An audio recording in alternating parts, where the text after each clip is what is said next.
Hey my fitness fabbers, welcome back to my channel. It's your girl, Cornisi Riles, aka She Works. I want to thank you so much for stopping by today and welcome to my journey. But while you're ready, please like, share, and subscribe to my channel. And don't forget to turn on the notification bell so you don't miss an upload. We're going to go ahead and hit this workout. So we're going to go ahead and start off with this cardio on the treadmill. Y'all already know your girl got to start out with her 15-minute warm-up. Today was actually a 20-minute warm-up. I went straight through today once again. I went on ahead and hit it with, I started out with warming up my legs with some squats. I do stretch before I get on the treadmill. I have my resistance bands. I activate my hips, my legs, my quads, my hamstrings, my calf. I activate everything before I actually get on there because I have experienced taking off in a sprint without stretching, and I pulled a muscle in my quad, and it took almost 2 months for it to heal properly. So here I went into my jump squats on the edge of the treadmill. My treadmill is inclined to a 4.5 today, and my max speed today was at 8.5. I did include a nice sprint at the end. Remember, once I hit 0.90, I take it in on an 8.0, 8.5, or a 9.0. Depends on how I feel. But as you can tell, I am really getting into this. I did a treadmill interval training today. I went right back into my run here. I do believe I'm at a 7.0. Remember, my fitness fabbers, that every treadmill speed, just because it says 7.0, every treadmill speed is not the same. Just because it says 7.0 does not mean that it's a 7.0 speed. I have learned that with different treadmills, different companies, they speeds is different. One treadmill might say 7.0, the other one may say 7.0, but one may just be a little bit faster.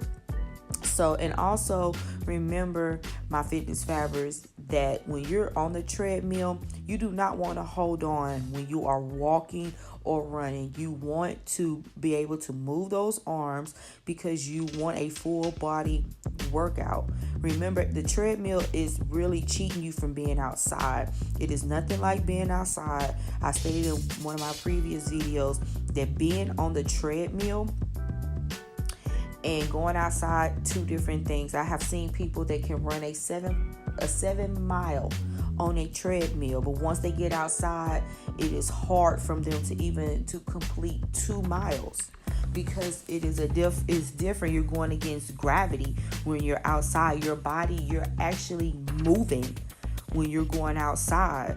Here on a treadmill, you're running, but you're running in place. So yeah. So here I went on ahead and turned to the side. I am doing my side squats, going up an incline of a 6.5. The speed was a 1.2 because I wanted it to be steady and in control. So yeah, I went on ahead and got that done. I did walk backwards, and then once I walked backwards, I went on ahead and I did the other side as well. So yes, when you're on the treadmill, there's so many treadmill workouts out there. You just don't have to run or walk on a treadmill. Make your body work on the treadmill. Switch it up, because your body gets so used to doing one thing that it stays there. So have you ever heard of where people say my body is at a halt, is not doing anything, is at a standstill? You have to trick your body. You have to change up your workouts. You have to shock your body. A lot of people hit a plateau, and when you hit that plateau, you're trying to figure it out. But here you can see that your homegirl, She Works, is bringing it in. Yes, girl, move those legs and move those arms and make sure that core is tight.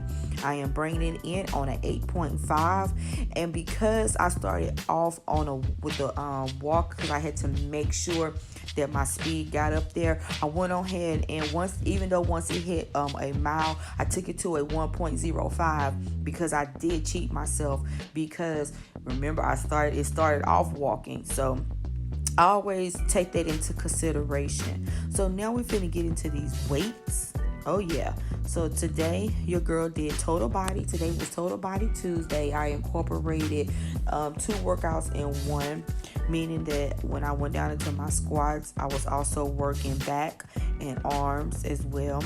Here, I do believe I started off at a 45 or 50 because today was leg day and also some back day.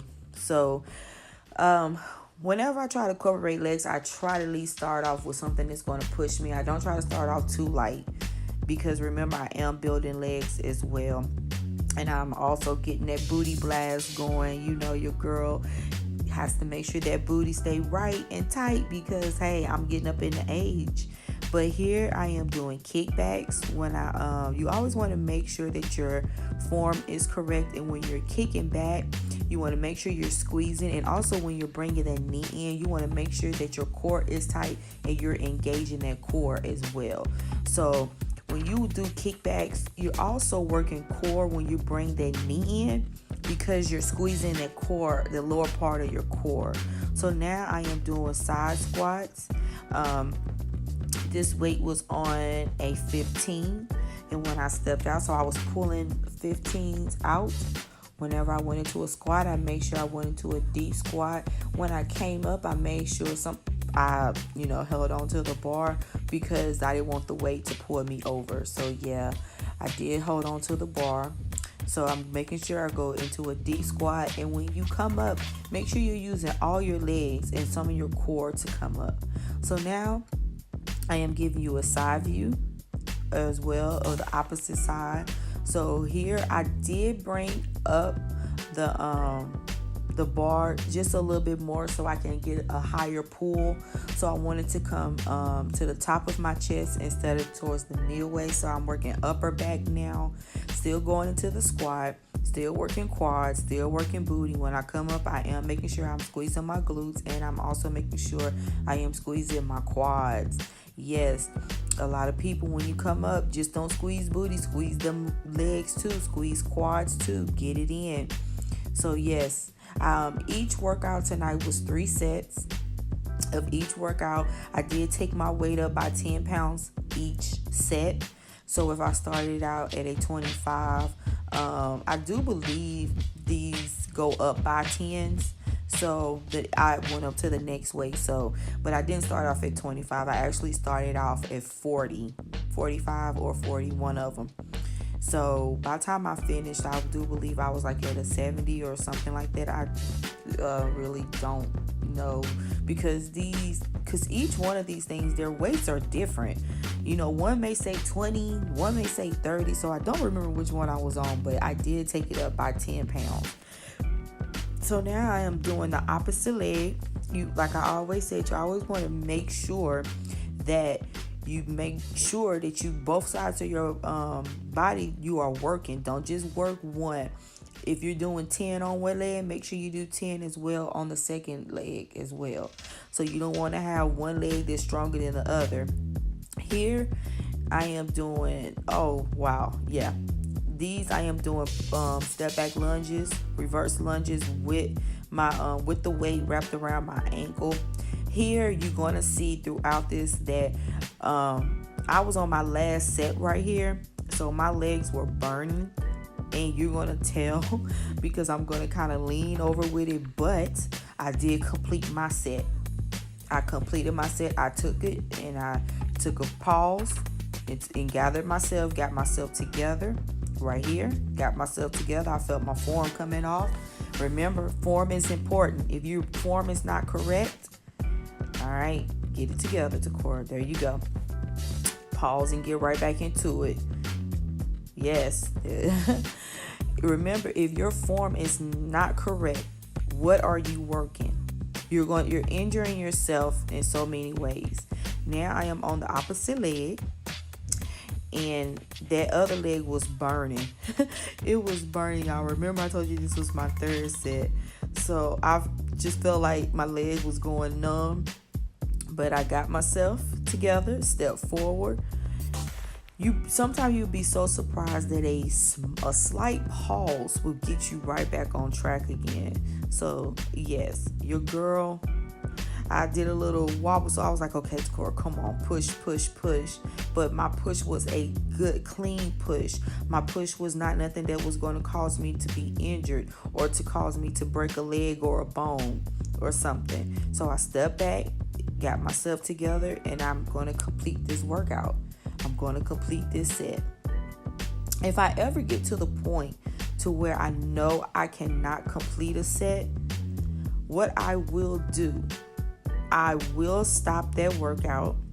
I will stop it. If I know I cannot complete a set in that time, I will stop that workout. I will take anywhere from a 1 to 2 minute break. And a lot of people might say, well, is that even a set then if you took that long of a break? To me, it's a set. So yes, I'm going to complete that set. Anyways, I am now working lower back. Y'all know that little lower back fat that we all have back here, and we always trying to figure out how can you get rid of it so I can have that nice smooth back with that nice curve.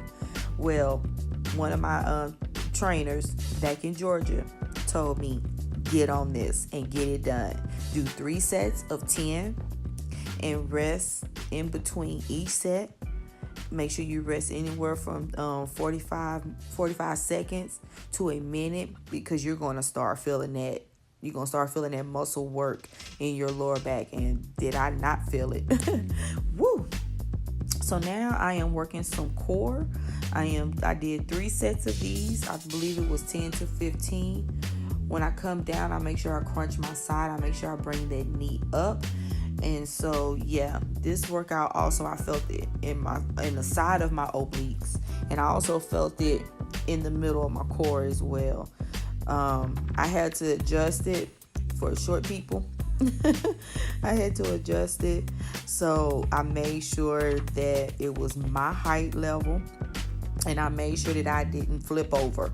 That was my biggest fear. It was like, Lord, please don't let me flip over. Now I turned it and reversed it to a forward crunch.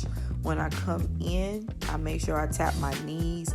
A lot of people may not think that this is working anything, or it looks easy, but whew, I felt it in the top part of my core. The top part of my core was on fire. It was burning, because when I go back, I stretch that core. I make sure I am stretching my core. And so, a lot of people want to do the same ab core workout instead of switching it up and making your core, activating the core and making your core recognize something new. And that's what I did. I did a lot of research on some core workouts, and I also called my trainer back in Georgia and asked, hey, I need some different core workouts. And I'm not afraid to say that, hey, we all have to grow. We all have to get somewhere. And she got me right. So now I did do the other side. I just didn't put that on camera because there was a lot of booty in the camera. So now I am on this. I love this. A lot of people do, I think this is almost like a 3-in-1 workout. You can do pull-ups, you can do dips, you can work core. It's so many different workouts you can do. And you have a back thing where you can put your back up to it when you're doing leg raises on here. So I think I did between 10 to 15. Each set was 10 to 15. I did 3 sets. And so now I am working the side, my obliques, my side. So what I'm doing is when I come up, it's a bar right there. I tap that bar, or I come up close to that bar, and I make sure I'm crunching each side. And then I will do the other side. So each side is 15 with 3 sets. So 3 sets on each side. So now I'm finna go ahead and get on this other side so I can go ahead and end this core workout. It was an amazing workout today. I sweated. I also recorded the challenge for my girls. They are on day 5 and 6. They are working hard. They are motivating each other. And hey, we are all getting it done together. So I'm getting my fitness fabrics together and my ladies together. So once again, y'all, thank you so much for joining me today. Happy holidays. I hope y'all getting some snow. Workout complete. I love y'all and happy holidays.